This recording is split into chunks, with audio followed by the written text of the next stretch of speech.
भारत के ऑपरेशन सिंदूर के दौरान मारे गए ग्लोबल टेररिस्ट मसूद अजहर पर पाकिस्तान की शहबाज शरीफ सरकार पैसों की बारिश करने जा रही है। खबर है कि पाकिस्तान सरकार उसे 14 करोड़ पाकिस्तानी रुपए मुआवजा दे सकती है। ये मुआवजा उसे भारतीय सेना की तरफ से पाकिस्तान और पीओके में आतंकी ठिकानों पर बड़ी कार्रवाई में पूरे परिवार के मारे जाने के बाद मिलेंगे। आतंकियों के खिलाफ चलाए गए भारत के ऑपरेशन सिंदूर में 9 आतंकी ठिकानों को तबाह किया गया, जिसमें 100 से ज्यादा आतंकी मारे गए, जिसमें मसूद अजहर के परिवार के 10 सदस्य और 4 करीबी सहयोगी भी मारे गए थे। भारतीय सेना ने मसूद अजहर के खानदान को मिट्टी में मिला दिया, उसे ऐसी चोट दी कि वह जीवन भर नहीं भूलेगा। जहां अब पाकिस्तानी सरकार उसके जख्म पर मरहम लगाने जा रही है। पाकिस्तान की शहबाज सरकार आतंकी संगठन जैश-ए-मोहम्मद के मुखिया मसूद अजहर को सरकारी राहत कोष से कुल 14 करोड़ रुपए देने जा रही है। बता दें कि खुद आतंकी मसूद अजहर ने कंफर्म किया था कि मरने वालों में उसकी बड़ी बहन, बहनोई और एक भतीजा और उसकी पत्नी, एक भतीजी और उसके परिवार के 5 बच्चे शामिल थे। क्योंकि मसूद अजहर अपने परिवार में अब इकलौता जीवित बचा है, ऐसे में वह मारे गए परिवार के 14 सदस्यों में से प्रत्येक के लिए 1 करोड़ रुपए देने का ऐलान किया गया है। बता दें कि मारे गए कई आतंकियों को पाकिस्तानी सेना ने अंतिम संस्कार में गार्ड ऑफ ऑनर दिया था और अब पाक सरकार के इस फैसले के बाद इस बात पर भी मोहर लग गई है कि वह आतंकवादियों की कितनी बड़ी पनाहगार है। रुक करते हैं अगली बड़ी खबर का। ऑपरेशन सिंदूर में मरने वालों को पाक का मरहम, जैश के आतंकी मसूद अजहर को मुआवजे का ऐलान। जी हां, आतंकी मसूद अजहर को 14 करोड़ रुपए का मुआवजा दिया गया है।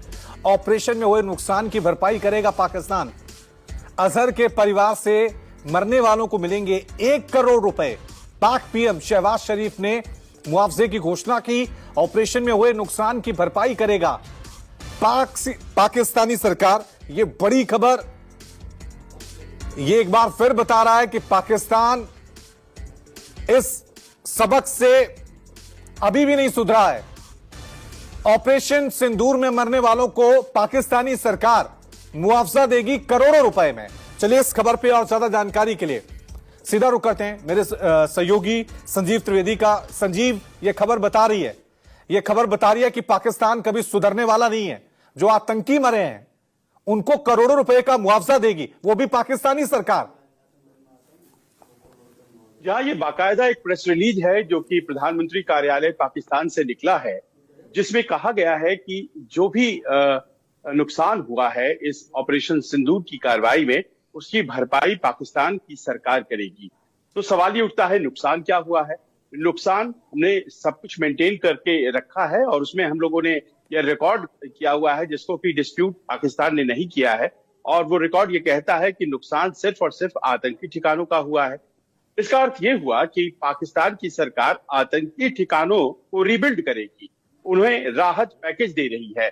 आप ये समझ लीजिए कि आतंकवादी और आतंकवाद का पोषण करने का ये जो खुल्लम खुल्ला उदाहरण पाकिस्तान के द्वारा पेश किया जा रहा है, क्या इसे पश्चिमी मीडिया नहीं देख रहा है?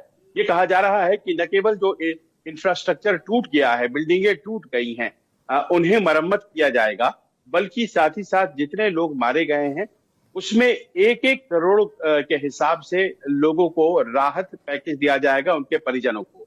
अब जहां तक मौलाना मसूद अजहर का सवाल है, उनका जो एक कहते हैं जो सुभान अल्लाह के नाम से जाना जाता है मरकज जामिया मस्जिद जो बहावलपुर में है, उसमें करीब 14 लोग मारे गए थे और उस 14 लोग में परिवार के ही सारे लोग थे मौलाना मसूद अजहर के। तो कोई परिवार में अगर बच रहा है तो वो मौलाना मसूद अजहर है, यानी कि प्राप्तकर्ता मौलाना मसूद अजहर होंगे। 14 करोड़ रुपए उन्हें मिलेंगे और साथ ही साथ ये जो सुभान अल्लाह उनका मरकज जो है वो तोड़ा गया है, वो फिर से बनाकर सरकार देगी। इसी तरह से लश्कर तैयबा का जो मुरीदके में तोड़ा गया है पूरा स्ट्रक्चर, उसे भी बनाकर दिया जाएगा।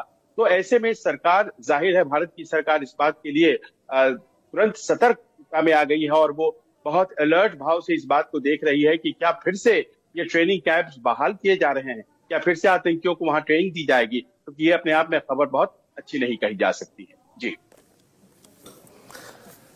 शुक्रिया संजीव, तमाम जानकारी के लिए।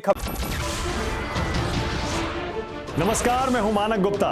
अगर आपको हमारा ये वीडियो पसंद आया हो तो इसे लाइक और शेयर जरूर करें और हां, हमें सब्सक्राइब और फॉलो करना ना भूलें ताकि आप देश और दुनिया की कोई खबर मिस ना करें। तो जुड़े रहिए हमारे साथ और देखते रहिए News 24।